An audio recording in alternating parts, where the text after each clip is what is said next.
Well, welcome, as I said before, to this year's competition. All of your hard work is now going to be put into play, and we'll be able to enjoy your presentation, and we look forward to it. The first thing we're going to do is introduce the judges and your team. And I'd just like to indicate that no one, including the judges or the students, should mention their university or any relationship or affiliation with LMU. This is a blind competition, and we want to make sure that everyone is comfortable with that. So with that said, we'll start with the judges and introduce ourselves, then we'll go to the team. My name is Bill Murin. I'm a retired healthcare executive. I serve on 3 boards in retirement, and this is my 5th year of judging and my 4th year as a senior judge, or it could be the other way. Maybe 6 years and 5 years as a senior judge. And I enjoyed it very much. I'm looking forward to hearing your presentation. Ryan, would you like to introduce yourself? Sure. Hey, everybody. My name is Ryan Komogome. I'm a senior director. I work at LinkedIn, heading finance and analytics. This is my first year judging the competition. I've been thoroughly impressed by the teams I've seen so far, so I'm excited to hear another one. Thank you, Ryan. Ben? Yeah. Hey, everyone. I'm Ben Pereira. I'm a brand strategist. I work mostly in the advertising world, and this is my 2nd year judging. I'm really excited to see what you guys have to share today. Great. Thanks, Ben. All right, Green, would you like to introduce your team, please? Yes, sir. A very good evening to all of you. My name is Aprajita Chaudhary, and I'm very, very excited to be a part of this competition and privileged to get a chance to present our presentation today to all of you. So looking forward to this exciting journey of presenting it. Good evening. I am equally excited, as Aprajita has already mentioned, and we are all students, we are learner, and I hope that whatever we have, we will present today, you will like it, and we will have a good presentations. Thank you very much for giving us this opportunity. Hello, good evening. I'm Sabyasachi, and I'm really excited to be here and presenting in front of you. Hope to take a lot of learning out. Thank you. Yeah. Hi, this is Shrujita. Hope you find this as engaging as we found the post and everything when we signed up for the competition. I'm Shauradip here. Thank you for providing me the opportunity to present in front of all of you today, and I'm really looking forward to. Welcome. I think we had a judge join us. Miko, you want to introduce yourself? Hi, I'm Miko. Can I share where I work, or am I acting anonymous here? Very good. Thank you for joining us today. I'm just going to read a brief paragraph, and then we'll begin to organize and get ready to start the presentation. In this part of the competition, you're taking on a fictional business entity and assigning a fictional business identity to the judges. And I think in the summary that we received that we are the executive board members of Tata Steel. So we will play that role as executive members of that organization. You'll have 25 minutes to describe the legal, financial, and ethical dimensions of the problem and to recommend a solution that passes muster on all 3 accounts. During this time, you'll be uninterrupted. There'll be no questions from the judges. You have a full 25 minutes. And I will give you a 2-minute finger up when you have 2 minutes left in the presentation. We will not exceed the 25 minutes. All teams are held to 25 minutes. During the Q&A, which is for about 10 or 15 minutes after you finish, we will remain in character as you will. And then after that, we will have the opportunity to step out of our roles as members of that executive committee and give you any feedback that we think may be important or useful to you as you move forward. Does that make sense, everyone? Is everyone comfortable? Yes, Any questions before we get started? No, If none not- from our end so far. Thank you If so much. not, I will start the clock when you get your presentation loaded up. So just let me know when you're ready to go. Let me introduce you all to a perfect moral storm, an existential threat that would lead to an Armageddon if not addressed now. A kaleidoscopic view of skewed vulnerabilities that we subject our Mother Earth by our actions. And how do we choose to address it? By playing the prisoner's dilemma or the tragedy of commons, where collectively we all choose to impede the catastrophe when acting individually, but each still prefer to continue emissions into the atmosphere, all leading to the horizon of global climatic change. A very good evening to our distinguished board of directors from Tata Steel. I'm Aprajita Chaudhary, CEO of Green Guardians, along with my teammates, Chief Ethical Officer Srijita Dev, Chief Financial Officer Arnab Sarkar, Chief Operations Officer Sabyasachi De, and Chief Legal Officer Sauradin Mukherjee, leading the path of being change makers by proposing a solution that would help us building a sustainable today and a sustainable tomorrow. Alterations in ecology, increasing sea level, glacier melting, impact to marine lives, and severe other climatic changes, heat waves, tornadoes, all these find that the average temperature of the Earth has risen by about 1.1 degrees Celsius since 1850, where human-induced activity has been the cause for the reach of 1 degree Celsius rise in the temperature. Now, what do you find is the root cause for such a big change? The cause being the emission of global greenhouse gases. We find that global greenhouse gases are emitted into the atmosphere by either industrial or domestic activities, predominantly due to the burning of fossil fuel, that contributes to about 49.76 billion metric tons of carbon dioxide equivalent into the atmosphere. CO2 accounts largely for roughly 75% of the greenhouse gas emissions and is the main driver of this climatic change. Now let us dig deep into the roots of this problem. We find that rapid economic growth and industrialization are the root causes, where we find that countries like China have increased their emission to about 400% and India is not far behind. Now, the reason why we have drilled down to the steel industry amongst so many diverse kind of industries. Do you know that on an average, every ton of steel produced leads to the emission of about 1.89 tons of carbon dioxide into the atmosphere? The steel demand globally is rising to about 30% by 2050. And if this kind of emission continues, then the environmental impacts would be amplified. Now, our final reason as to why we have chosen your organization, Tata Steel, amid so many organizations. Firstly, because you are a market leader with the production of 29% steel of the market. And at the same time, we have seen that you have shown immense amount of positive attitude towards sustainable practices and responsible attitude and ethical nature towards the communities as well as the environment around you. Next, I would like to call upon our ethical officer to take up from here. Now let's look at some of the key ethical aspects just plaguing you at the moment. One of the major contributors being air and water pollution. Tata Steel, as in your company, had back in 2012 made an assumption that it would be cutting down the emissions of CO2 around 1.8 tons per ton of steel produced, which it had planned of reducing to around 1.5 in the year 2020. Polytron Smart was introduced with the concept of reducing it, but it was not helpful, as a result of which it continues to be hazardous to all the areas adjoining the plant. Next, we move on to the health hazards of the employees. Tata Steel was, of course, one of the first to instigate or start the process, but was unable to cash in on the fast risk software, as a result of which the LTI FAR was only 0.68 in the last decade as compared to the world standards of 0.51.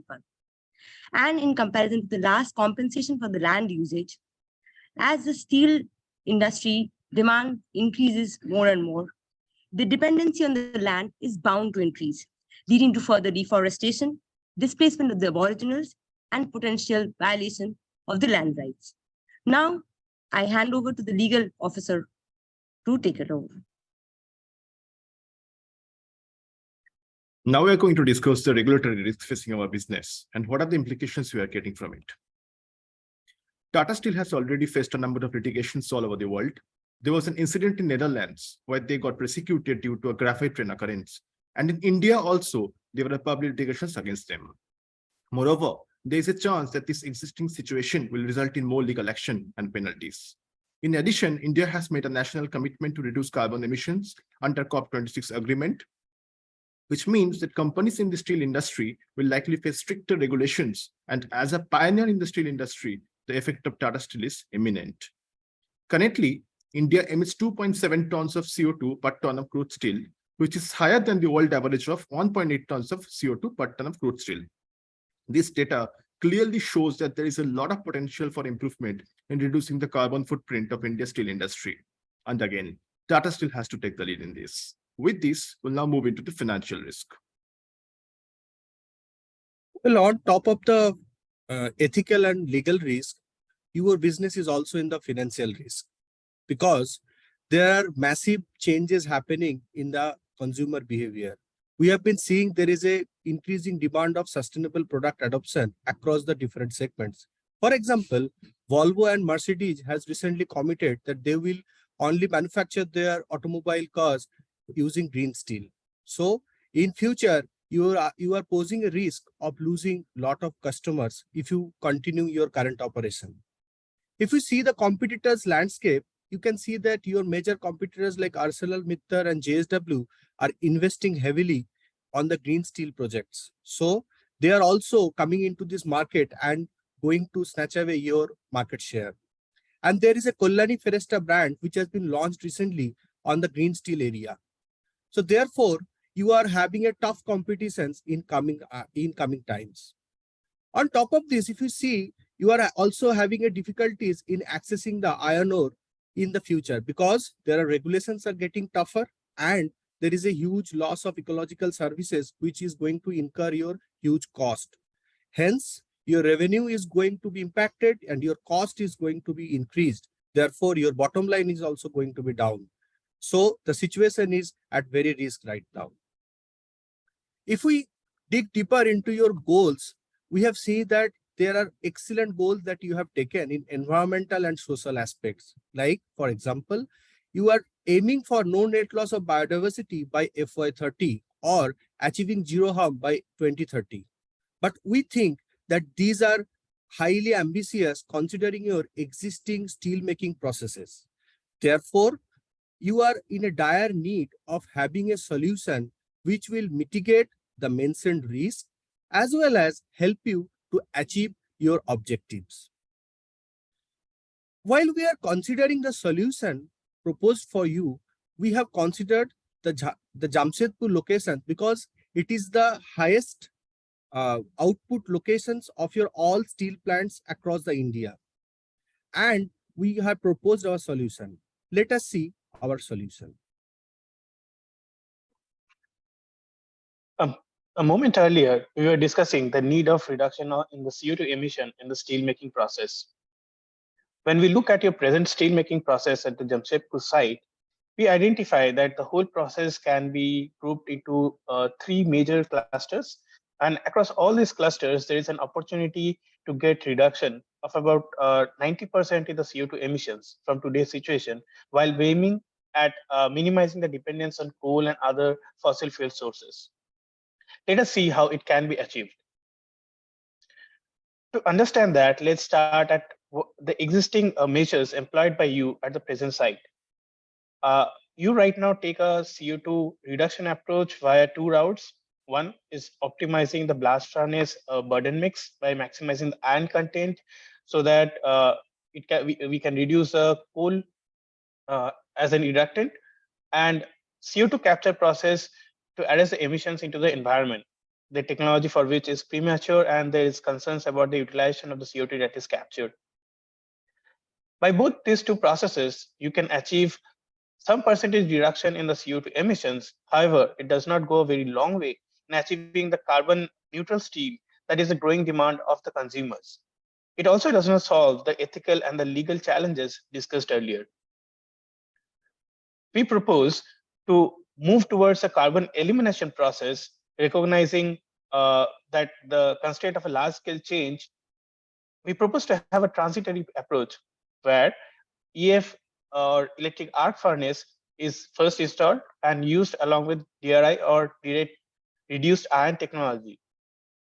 The objective of using electric arc furnace is to reduce the is to increase the usage of scrap steel as the secondary raw material, and in the process reducing the need for more virgin iron materials and its subsequent challenges. The quality of the scrap steel import can be moderated with the help of DRI. The benefit of DRI is that it has low emission of CO2. Initially, it can be achieved with natural gas, which will still give you better results than the present state in terms of emission. The technology for this is available at competitive cost. The final phase is to pivot to complete hydrogen-based DRI, thereby achieving our goal of minimizing the dependence on the fossil fuels. When combined with the installation and the use of renewable sources of energy, it can help in achieving the goal of carbon neutral steel. While these solutions has the potential to overcome the challenges discussed earlier, it can be arrived at via different routes, keeping in mind the final goal of using hydrogen-based DRI process. Let us see some of the routes that we have considered and evaluated. First one is migrating the production facility to Kutch on the western region of the country. The reason behind this is being Kutch is a water surplus region, and the surplus water can be used for the production of hydrogen by electrolysis. Second route can be the retrofitting of existing plant with electric arc furnace, desalination plant at the eastern coast of the India, and installation of in renewable energy sources such as wind energy at the western region and compensating on the power grid. And the third is importing of the DRI templates from Australia for use in the existing plants. Now we evaluated the routes based on the ethical, financial, and other dimensions, and found that the route of retrofitting the existing plants to be the best viable solution. Also, this is in alignment with the ongoing activities of Tata Steel to set up desalination plants near Orissa in the eastern coast. The retrofitment of the plant would need some structural or infrastructural changes, which can be summarized as shown. The blast furnace is being replaced with the DRI setup, and the basic oxygen furnace is being replaced with the electric arc furnace, helping in achieving 97% reduction in the CO2 emissions. Now, let us very quickly look at the basic schematics of the proposed process.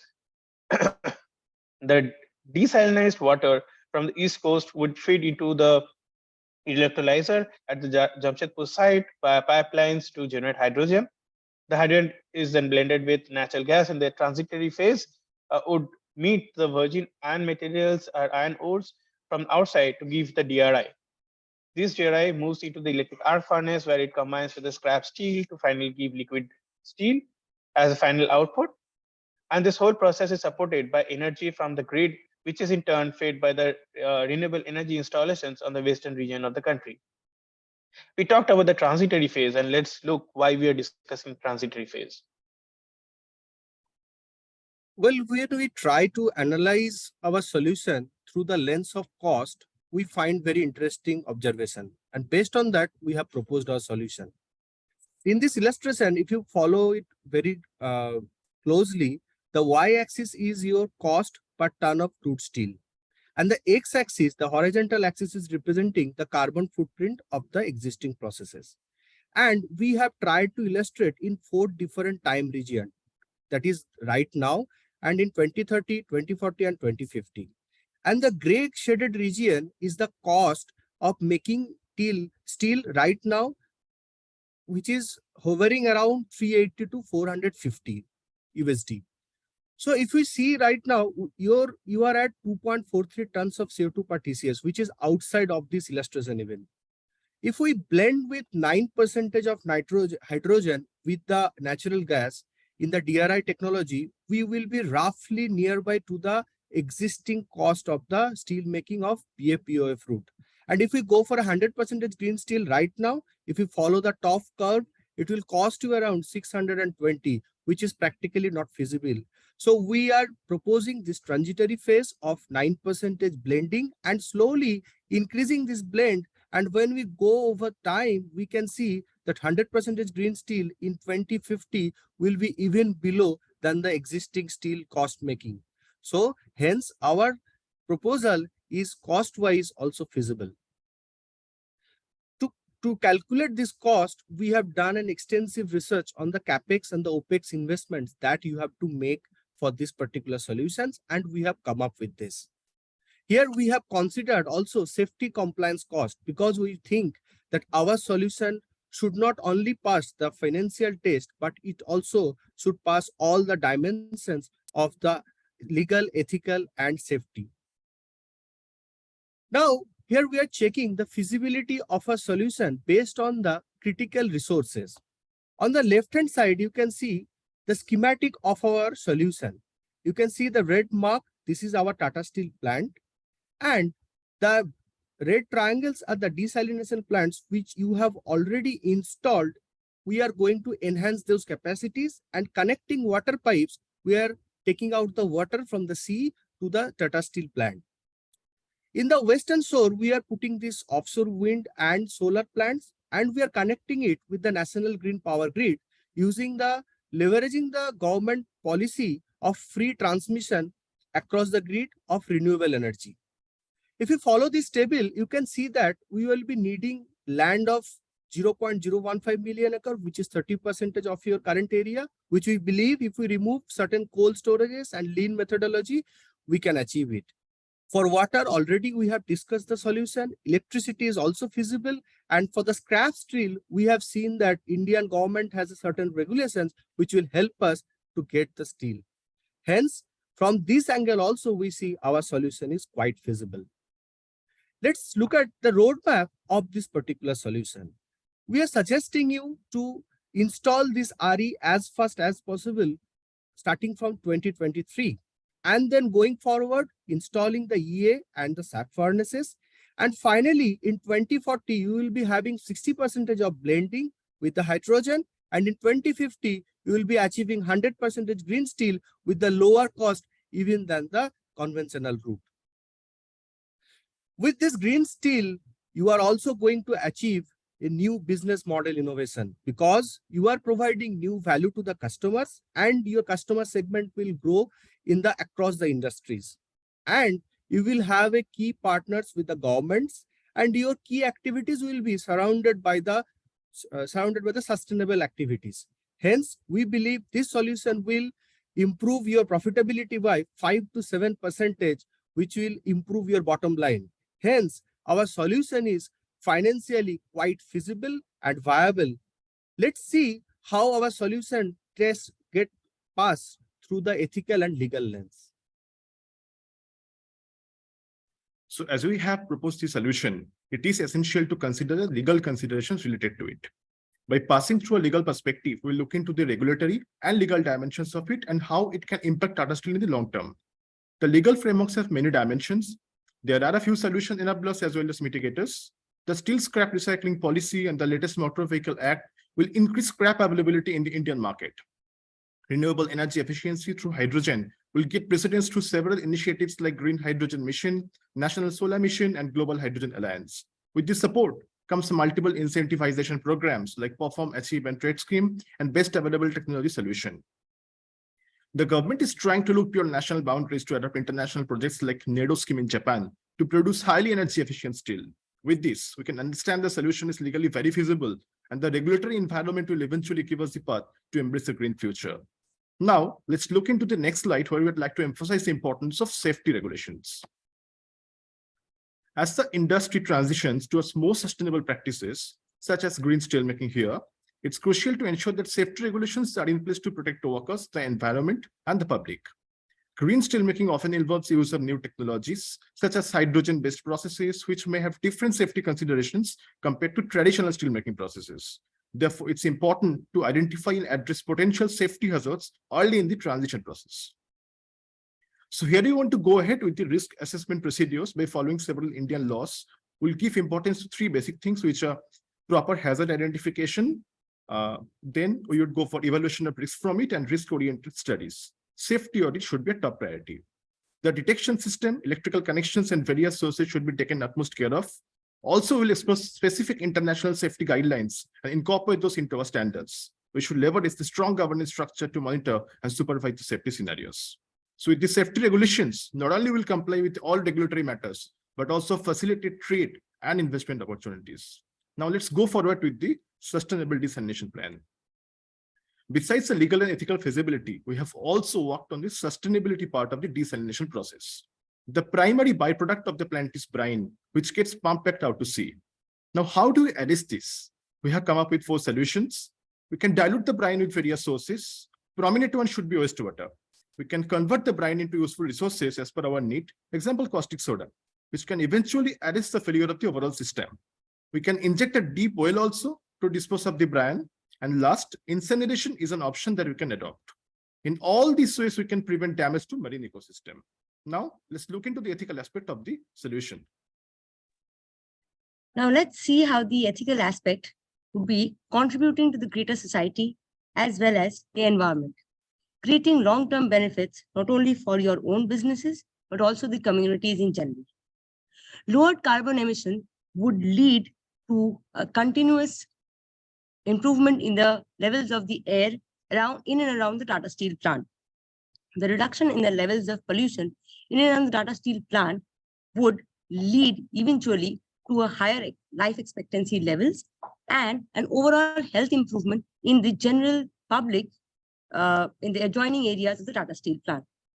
Moreover, since the dependency on the iron and the fossil fuels are going to be greatly reduced as part of a proposed plan, it would lead to a reduced requirement on the forest lands, which was originally belonging to the tribals, where the mining sites were actually situated. We can say the tribal life improvement would be greatly affected. Also, this will reduce the deforestation and degradation that will help in contributing to the biodiversity improvement. Now let's look at the SDGs that we are targeting through our proposed solution. Now, as we can present over here, that there are 3 major SDGs that you are targeting, which fulfills about 4 out of 8 for SDG 9, 3 out of 5 for SDG 13, and 8 out of 11 targets for SDG 12. Now, with our proposed solution, we can implement these targets or goals achieved for each of the SDGs. For SDG 9, where previously we were hitting 4 out of 8 targets, now you're able to hit about 5 out of 8. For SDG 12, for SDG 13, we find that previously when you were able to hit only 3 out of 5 targets, now you are able to fulfill 4 out of 5. And finally, coming to SDG 12, we are able to achieve 8 out of 11 targets, not only incrementing it qualitatively, but also an enhanced quantitative figure of achievement of these sustainable goals. Now, finally, we would like to propose something to you. You have been the connoisseur in the steel industry, leading various kinds of sustainable changes, impacting your environment in a positive way. We think that with our proposed solution, you would be able to again become the torchbearers of sustainable development of not only in your own industry, but also create a domino effect in all the other industries across the globe, making huge changes. Be it from the automobile industry to the petroleum refinery industry, from power generation grid to demand of renewable energy industry. We are very sure that with our proposed solution, you would be able to mitigate towards what we call the most catastrophic condition of the environment today, and that is global climatic change. With this, we would like to come to the end of our presentation and thank to the judges today for being a part of this. Now, we would like to open the podium for any kind of questions. Thank you so much.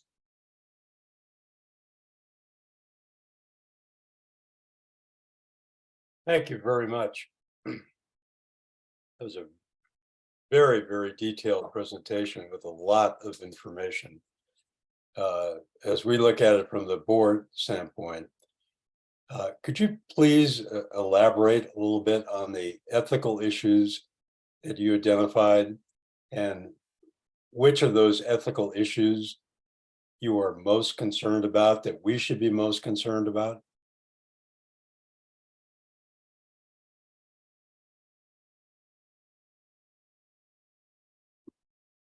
Right. One of the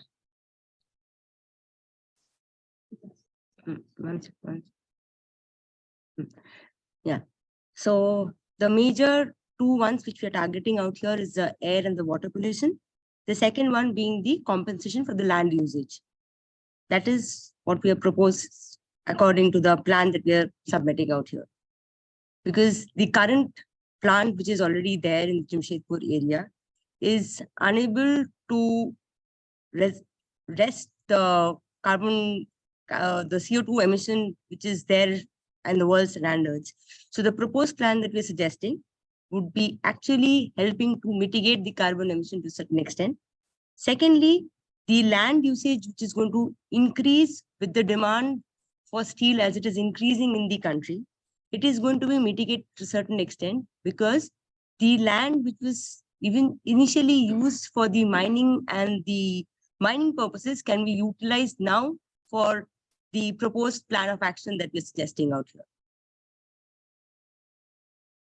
And when you look at that particular issue on the land, from an ethical standpoint, as a company, as we look at this, is the choice better for the overall good to pursue that approach? Or is it something we really should consider as something that might be an obstacle?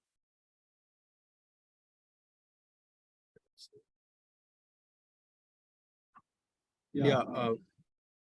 Am I audible? Hello. Okay. So basically, our solution is suggesting to go for the scrap steel instead of iron ore, which you are mining from the deep forest. And if you see our latest government regulations of India, there have been mentioning of many mines which are in the deep forest, which if you have to access it, then you have to cut those forests. You have to do the deforestation, and then only you can access those mines, because coal and iron ore you can get in those deep forest. So with this proposed solution, you will no longer be required of such extra mines that you have to do by doing this deforestation. And as deforestation reduces, we think that the biodiversity of the forest will improve a lot. And along with that, the aboriginal, the tribal, those who are dependent on the forest, they will have a proper life, which we all aspire of. That is the exact ethical challenges that we are trying to solve with this particular solution. I hope we are able to answer your question. Well, thank you very much. I appreciate that. I'd like to open it up to other board members at this point. Any of the other board members have any questions? Yeah, I have a question. I'm curious what time period you considered in making your recommendation. Like, did you think about it like something that would make an impact, more like a pilot that we should try out, or is this thinking about, something that's I guess meant to make a more substantial long-term impact to the business? Okay, so I would like to take this question. So if you see this timeline that we have proposed, we have already mentioned that government has come up with a new regulations that if you install renewable energy up to 2025, then we are going to give you free transmission from one end of the country to the other end. We are leveraging that one. So we are proposing that you install the renewable energy at the earliest point of time. So we are proposing that you start with the green signal of this particular project, maybe end of 2023 or 2024 beginning. You start with the RE installation, renewable energy installation on the western coast of this country. And then anyway, you are going for the renewable energy, so you will be having less dependency on the coal. So in a way, you are reducing your you are going for decarbonization.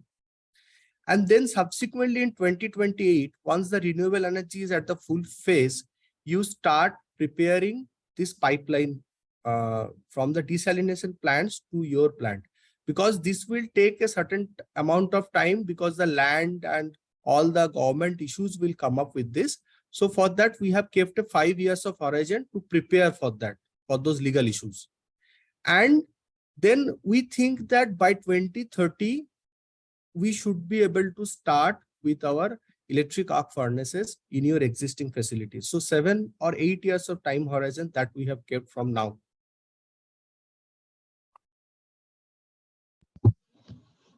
Thank you. Any other board members? Ryan? I have a question. Can you hear me okay? Yes, you are Yes. audible. Great, awesome. Okay, hi, I'm Miko. I didn't get to introduce myself earlier. I worked at NASA Jet Propulsion Laboratory, and now switching gears to a different industry. I'm at Riot Games now. Quick question for you. You mentioned this water pipeline that we're going to have to restore. So will this pipeline affect the surrounding communities? And I'm assuming yes. So how will we ethically introduce this plan to the communities impacted? Ensure safety protocols in case, the water bursts. Are there maybe like positive incentives for the communities or compensation for any disruption potentially caused?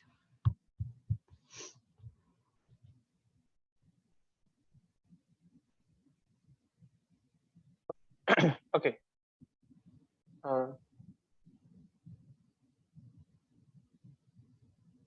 Okay, so from the starting point,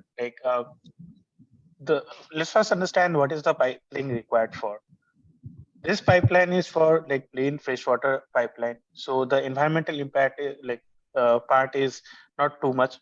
It's not too much means it's like we have regular installations of pipelines for transmission of water from one place to another. So it's very similar to that. So the environmental impact is very minimal. Now coming to the part where we have to acquire land for laying out the pipeline. So it's more of underground pipelines. So it will not be a very disruptive in terms of like displacing locals or some unplanned. Some of the land is unusable for a longer period of time. It's not like that.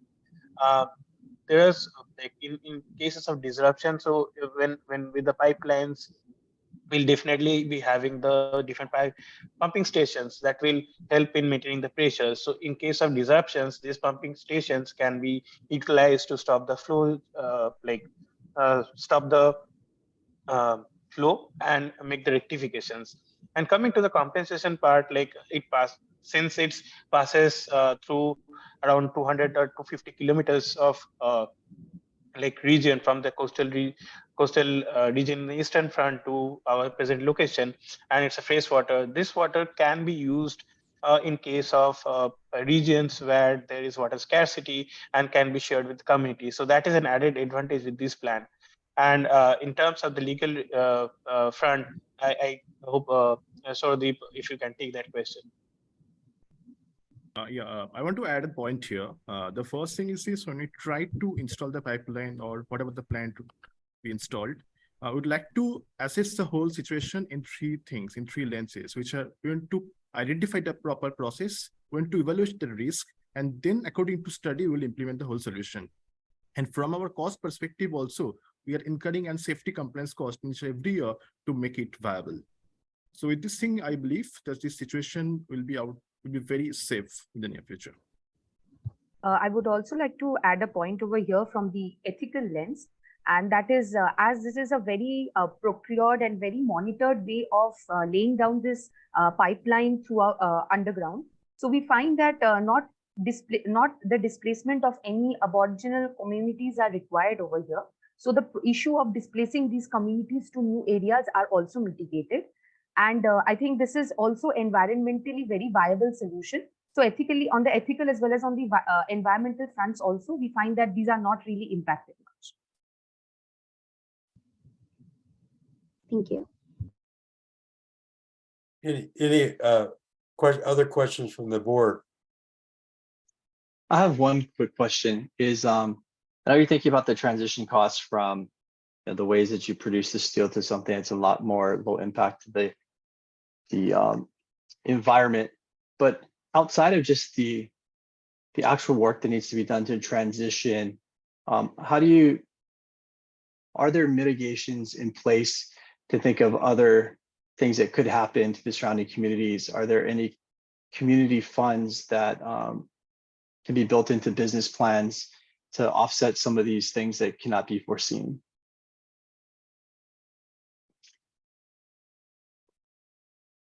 Okay, I would like to take up this question.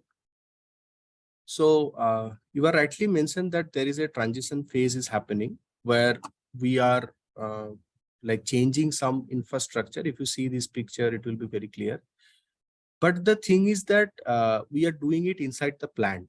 And with this infrastructure change, we are neither like any shutting down or any cutting down any job or any opportunities from the local people or from the communities that is depending on this particular steel plant. We are just replacing it with the certain solutions with the existing one.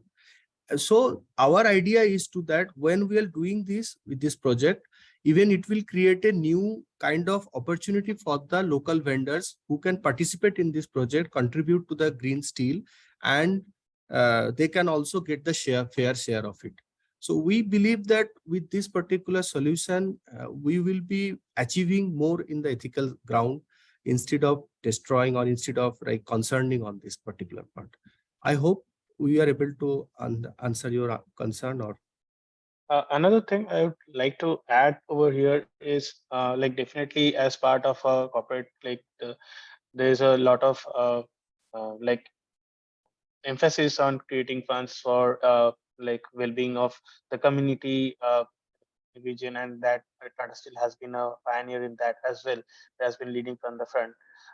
But over here, the the purpose of creating that fund is more focused on the surrounding locality in and around Jamshedpur and the immediate visible people or region that is being impacted. But here we are talking, we started with the global problem, right? And this needs via our solution, what we intend to do is to create a domino effect. So that can translate Tata Steel being a market leader in many fronts.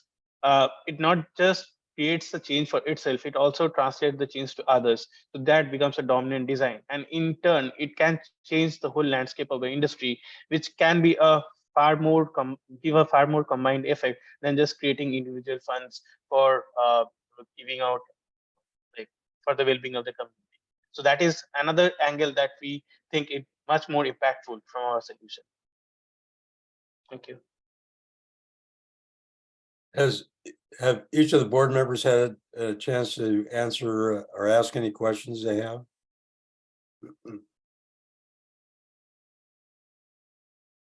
Are we good?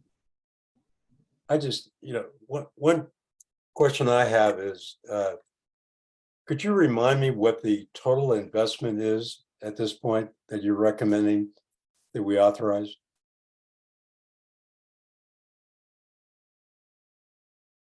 sorry, I was at mute. Right now, you are asking for the investment or the total investment? I'm sorry. Sorry, I did not get your question. So you are asking about the right now, what is the investment or the total Right. across the What spectrum? investment are you asking us to authorize now? So it will be 30 billion of investment that we are asking from you. And that 30 billion, how much of a risk of our not being able to accomplish that over that period of time do you see at this point? In other words, what's the downside at this point? What do we have to be if we outlay $30 billion? Sir, first thing is that you do not need to invest this entire amount on the first year itself. So you are investing in the year-on-year basis. And if you see our installation plan in 2023, you are installing your renewable energies. With this, anyway, you are going to get the advantage of the renewable energy and you are going to decarbonize yourself and you are going to get the carbon credit and all the benefits of it. So it is an added advantage going to you. Coming to 2028, where we are installing the EA, all these arc furnaces and hydrogen storage preparations, we can do a feasibility kind of check before this 2028 with this, because this will not be entirely invested in a one particular year. It will be invested across the years. And also we can do one thing is that, see, considering your plant capacity, it's a huge capacity plant. And if we have to do this retrofitment, we have to change a certain part and we have to modify certain part. And to do that, we have to install certain things over there. So what we can do is that we can start with the smallest capacity of the blast furnace that is available on your location. We will first implement over there with this solution. We will try and test. And once it is successful, we will go on implementing it for the larger blast furnaces that is existing in your plant. In a way, that way we can reduce or we can mitigate risk that you are talking about. You have a sense of what our competition is doing at this point? Yes, sir. We have done a research on this. If you see, we have mentioned it in one of our deck also. ArcelorMittal is investing 21 billion USD in Gujarat right now. In 2022, they have declared and they have started in 2023, they have started it. And JSW is the second market leader of Indian steel. They are investing in the research level. They are at the research level. They had not yet invested. And Kalyani Ferrous, the brand is launched in just 1 or 2 weeks back by the government of India. This is by the Kalyani Group. They are again our competitors. They have launched already a green steel full-fledged plant in India. So we should not be delayed much. We should implement this solution as fast as possible. Okay, thank you. Any other questions from the board? Okay. Thank you very much. That was a wonderful presentation. We're going to step out of our roles as board members now and give us a chance to give you any feedback overall in the presentation and any suggestions we may have. So I'll just go through our board. Ben, do you have any thoughts or observations you'd like to share with the team? Yeah, just kind of a high level one. I think, Bill, as you mentioned at the start of your Q&A,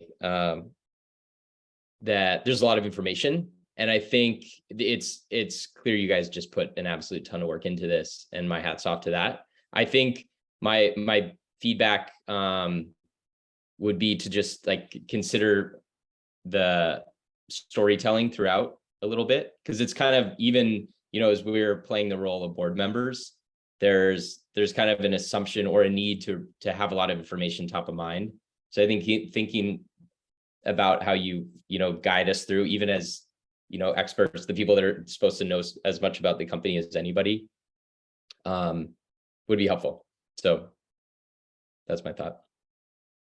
Thanks, Ben. Miko? Yeah, I agree. Great job. I think the content was all there. I think if I had more time, and I totally agree with Ben's point, if I had more time and maybe take it in chunks, and the storytelling was swifter in a sense, I could, probably get a lot more out of that content.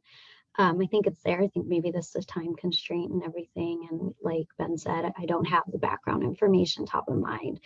But I thought it was great. I think for the cost analysis part, I would like to better understand in the future where the assumptions were made, how much of it were assumptions, and how much of it were maybe actuals that you pulled from a similar case study or similar company that did the same thing. And then that could help me better understand, where are we getting this 30 billion? Where's the investment really deriving from? But other than that, great job. Ryan? Yeah, I'll echo. I mean, fantastic job, especially doing it in presenting in a language that's probably not your native language. Really great job on I guess for me, like my feedback would be the guiding principles that you'd want to lead the board members to think about as you go through it.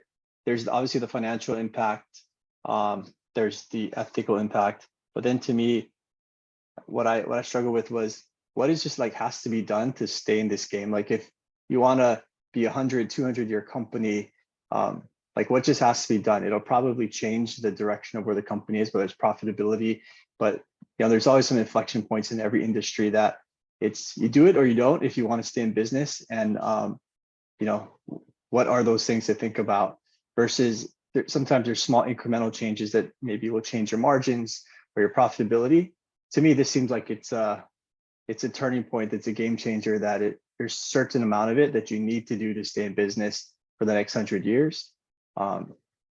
So that would, that'd be helpful to kind of point out like what are those considerations. And I think some people touched on asking those questions around the competitors, like what are they doing? Because that obviously has an impact on what you need to do to stay in business. But I know you guys did a ton of research, fantastic amount of information, and thank you for the time. Maria, did you join us? Just checking. I don't believe so.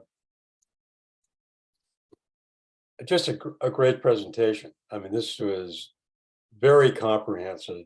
Obviously, you did an enormous amount of work and with a lot of details, and you should be complimented on that for all the work you put into it. It was obvious presentation was a result of just an enormous amount of work and effort that went into it.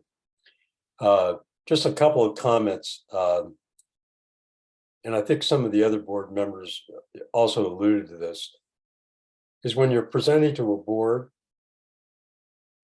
you want to tell the story. You want to give, what it is you're looking to achieve, what the facts are, what the result is, what the upside and what the downside is, and there has to be a story. And when board members are looking at this from their perspective as opposed to an executive team, they're looking at it from a number of different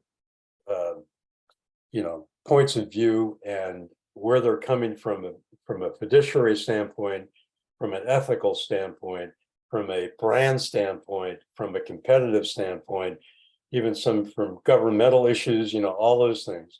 And so you want to kind of cut through that and get it to the point so that they can grip on it very quickly and get an idea of what it is.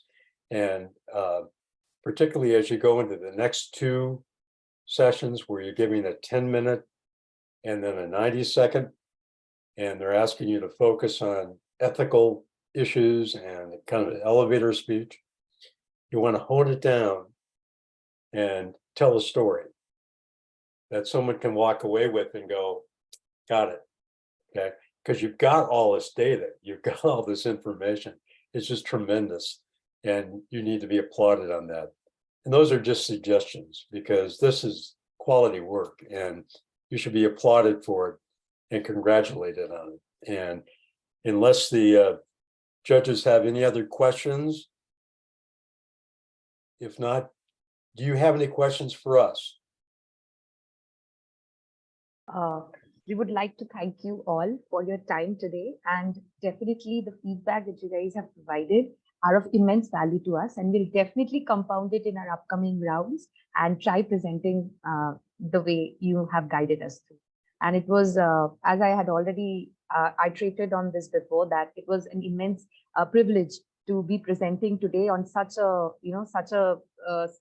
very sensitive topic of climatic change. So like all of us, we all speak about climatic change, but none of us do our bit. But this is also a truth that every drop in the ocean makes up the ocean, right? So we all should make take our own steps in our own small ways to impact the communities or the environment, or even maybe build, if we are the CEO or the upcoming CFOs of the organization tomorrow, we should do our own bit, not only concentrating on the top line and the bottom line of an organization. So it was an immense journey to do so much of research and present before you, and an absolute pleasure to be a part of this presentation today. Thank you so much, everyone. We're happy to do it. This is a pleasure for us to participate, and we wish you the very best in the rest of the competition. And please know that all of your work paid off. So thank you again. Good evening, good morning, wherever it is, and good luck in the competition. I want to thank the judges, and I want to thank all of you and your team. Thank you. Well done. Thank you. Thank you. Thank you so much. Thank you. Thank you so much. Thank you very much. Bye-bye. Bye. Bye Thank you, bye everybody. bye bye.